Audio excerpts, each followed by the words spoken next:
안녕하십니까. 대한민국 국민입니다. 오늘 드디어 일본에서 한국을 향해서 화이트리스트에서 배제하는 결정을 내렸습니다. 물론 앞으로 한 20여일간 그 기간이 있습니다. 그 기간 동안 어쨌든 대한민국이 외교적으로 잘 해결되기를 바랍니다. 그런데 문재인 정부의 실정에 대해서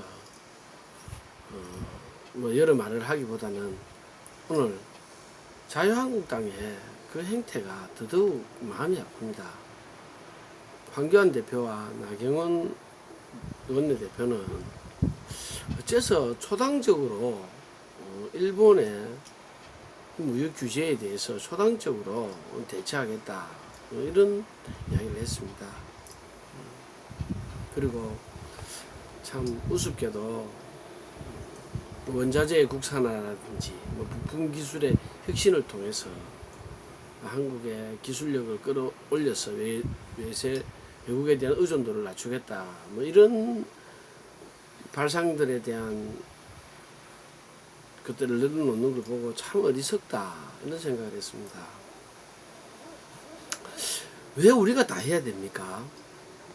그죠? 우사인 볼트가 수영을 잘합니까? 아니죠. 달리기를 잘해요. 육상을 잘해서 그거 하나만으로 모든 다른 이들이 만들어 놓은 부도 즐기고 명예도 즐기고 여러 가지 것들을 합니다. 자신이 잘하는 것을 해서 다른 것들을 취득하는 그게 국제 분업화 아닐까요? 그 어째서 이런 자유한국당에서 이런 국제 분업화에 대한 개념이 없이 어째서 우리가 한번 다 해보자 이런 생각을 하는 것 같아요. 반일선동에 문재인 지지도가 떨어지지 않는다라는 이런 엉터리 여론조사에 자유한국당이 겁을 먹었는가요? 또 요즘 자유한국당의 지지율이 좀 떨어지니까 두 대표가 약간 긴장하는 탓일까요? 만약 그렇다 한다면 너무나 어리석은 자들입니다. 지금 자유한국당의 지지도가 조금 떨어지는 이유는 저는 개인적으로 이렇게 생각합니다. 그들이 우파의 정체성을 명확하게 보여주지 못했다. 우파의 갈 길을 정확하게 인도하지 못하기 때문에 우파가 관심을 멀리한다. 그러므로 지지도가 떨어진다. 이런 생각들을 한번 해봅니다. 저는 개인적으로 자유민주주의를 신봉하는 자유우파입니다. 자유우파인데 지금 현재 자유한국당의 행태에는 기대 반, 우려 반 이렇습니다. 그러면 왜 자유한국당의 행태가 그럴 수밖에 없을까? 저는 이런 생각을 한번 해봅니다.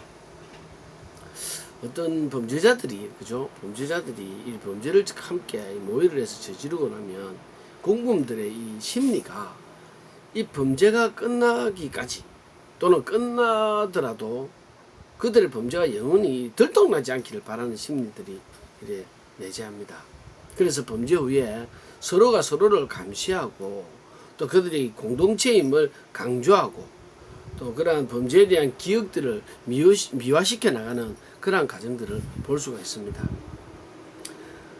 그들이 저지른 어떠한 범죄에 대해서 그럴 수밖에 없는 상황으로 몰아가며 또 그 범죄를 저지른 상황을 정당성을 획득하고 결국에는 범죄에 대한 그 양심의 가책조차도 없는 그러한 상태까지 이르게 되는 경우들을 보게 됩니다.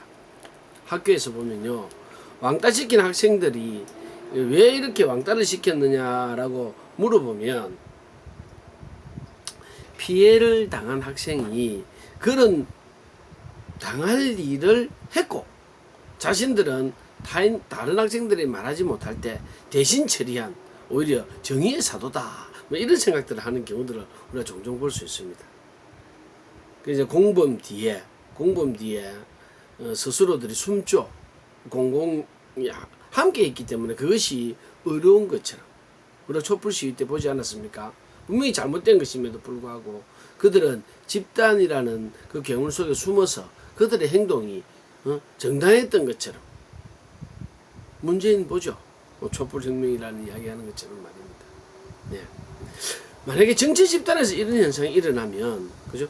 악한 정권임에도 자기들은 정의를 위한 정권이라고 생각하게 되고 또 자기들이 그래 불이한 과정을 통해서 잡은 정권이지만 그 정권 획득에 대한 것을 합리화시켜 나가다가 그들 스스로 그 논리에 그들이 정당성을 확보하게 된다. 그래서 바로 독재의 길에 들어서게 되며 저항하는 모든 세력들을 제거하게 된다. 그런 경우도 우리가 봤습니다. 대다수의 독재가 이러한 과정을 거치는 것 같아요. 우리들은 이러한 역사적 사실들을 쉽게 떠올릴 수 있지 않을까 싶습니다. 히틀러라든지 모택동, 또 스탈린, 김일성, 그들이 권력을 잡고 나면 언제나 피해 숙청들이 따랐죠.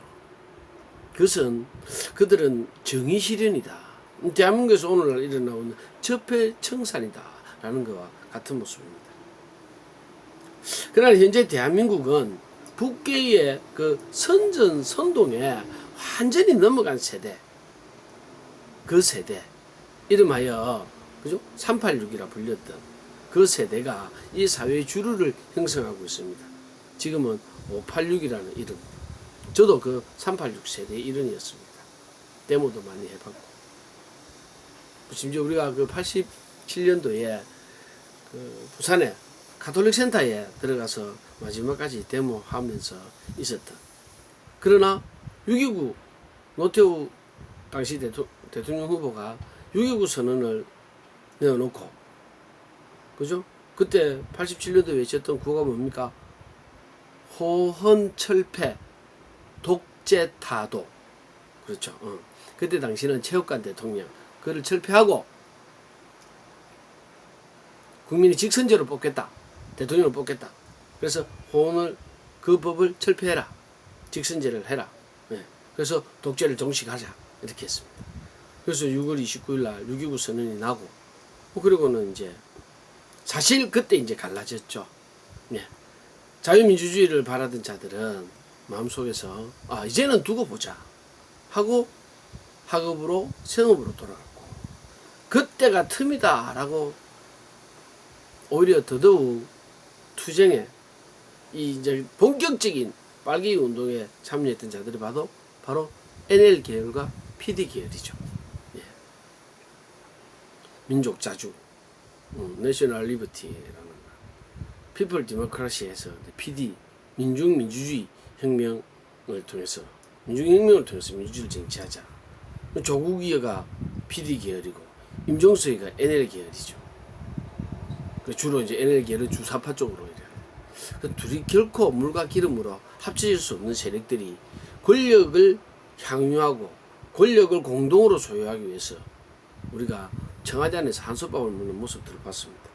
다음에 그 이야기 또 한번 이야기할 시간이 있으면 또 다른 이야기 한번 나눠보도록 하겠고 오늘은 넘어와서 그래서 바로 그 소위 386 북계의 선전선동에 넘어갔던 바로 그들이 교육받은 그 이념으로 그들이 투쟁으로 점철되었던 그들의 그 바로 젊음의 시간들을 정당화하면서 권력을 잡은 지금 바로 그들의 어리석은 행태들을 그죠 정의라는 이름으로 포장하면서 바로 독재 완성의 길로 가고 있다라고 저는 봅니다.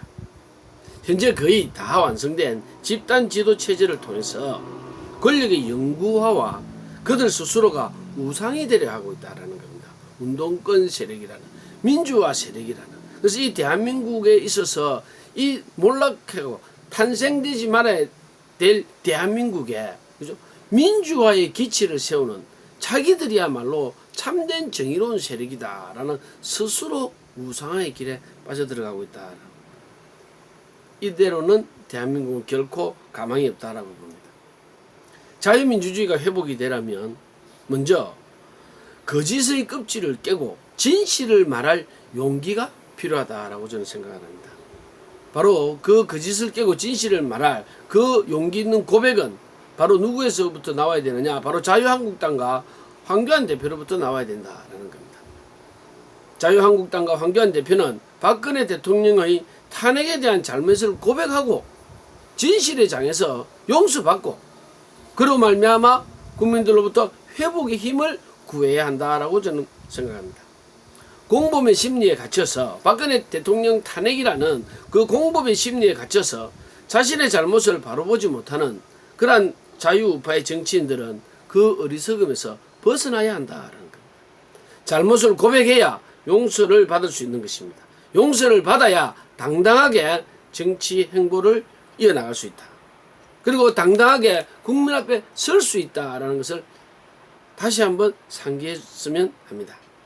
대한민국의 자유는 목숨을 건 투쟁의 산물입니다. 지금 다시 한번 목숨을 걸어야 할 때다라고 생각합니다. 빼앗기면 죽을 것을 알기에 권력을 지키려고 목숨을 거는 바로 현재의 좌파 권력에 맞서서 자유를 지키기 위해서 자유민주주의 세력들도 목숨을 걸어야 한다라는 겁니다. 어정쩡한 반의를 외치는 공범의 늪에서 속히 빠져나와야 한다. 시기를 놓치면 바로 자유한국당 의원들이 가장 먼저 처리될 것이다 라는 겁니다. 북한에서 봤잖아요. 제일 먼저 처형된 게 김일성에 의해서 처형된 게 박은영이라는 것을 우리가 잊으면 안 됩니다. 빨갱이들의 말은 절대로 믿어서는 안 됩니다. 빨갱이들은 바로 박멸해야 되고 진멸의 대상일 뿐이지 그들은 협조의 대상이 되어서는 안 된다라는 것을 결코 잊지 마시기를 바랍니다. 내 아이들의 미래를 위하여 멸공의 그날까지 화이팅!